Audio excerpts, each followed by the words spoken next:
Well, for not the first time this season, I have to say, I think that was one of the most boring Thursday night football games I've ever watched, and I wonder whether the Spencer Rattler experiment is over, for now. Just for now, anyway. He's still young, and there were definitely some decent signs of a good QB in there in his first 2 starts, but also some very clear signs that the man is still a rookie. Worst of Rattler's play was his pick 6 late, where he gets sacked, but he tries to do something with the ball, I guess, instead giving up just a muffin right in the D-man's breadbasket as he takes it to the house, slightly in shock of what happened. That one's pretty funny, like everything just collapses around the poor man, the Broncos D just gunning around the line on his blind side, no chance for Rattler, but he makes it so much worse for himself. As a QB, you need to learn when to just take the sack. However, they didn't actually call it an interception, it's a lost fumble. Whatever you want to call it, Mr. Goodell, it's a turnover. That was also his second fumble of the night. He lost one earlier on another free play, which was also hilarious. Similar to the fumble/pick 6, the C just blows the line up. Instead of launching a 50-50 ball to his wideout like most QBs, just giving your guy a chance to grab free yards, he scrambles, eats another hit,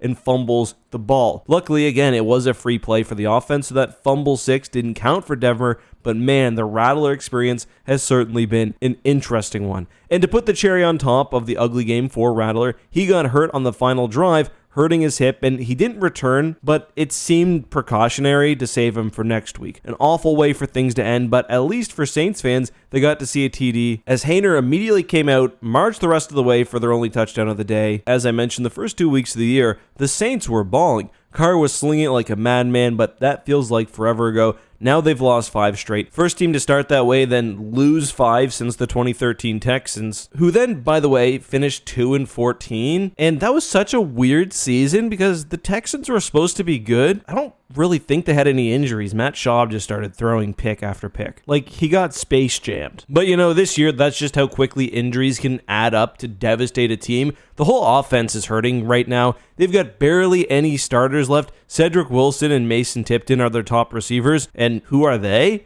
It's a scary time for football in New Orleans. At least they still have Kamara for now. But I mean, it's not like the Broncos made things much more interesting. Bo Nix is in a similar boat, but also shows his sparks, and the dude has some hot wheels as he runs down the field on you, but then some of his throws are head scratchers too, where you're left asking yourself, who was that for? Not as bad as Rattler at all. I mean, I've enjoyed Bo's flashes, and he's gotten the Broncos 4 wins, but this wasn't the primetime matchup that I think the schedulers were hoping for. Classic Thursday night football game though. But if he's good to go next week, should the Saints sit Rattler for Haener to give their season a bit of hope? Let us know what you think down below. If you enjoyed today's video, please drop a like, and if you want more content, there's a new basketball, football, and hockey video on screen right now. I'll see you soon. Thanks for watching.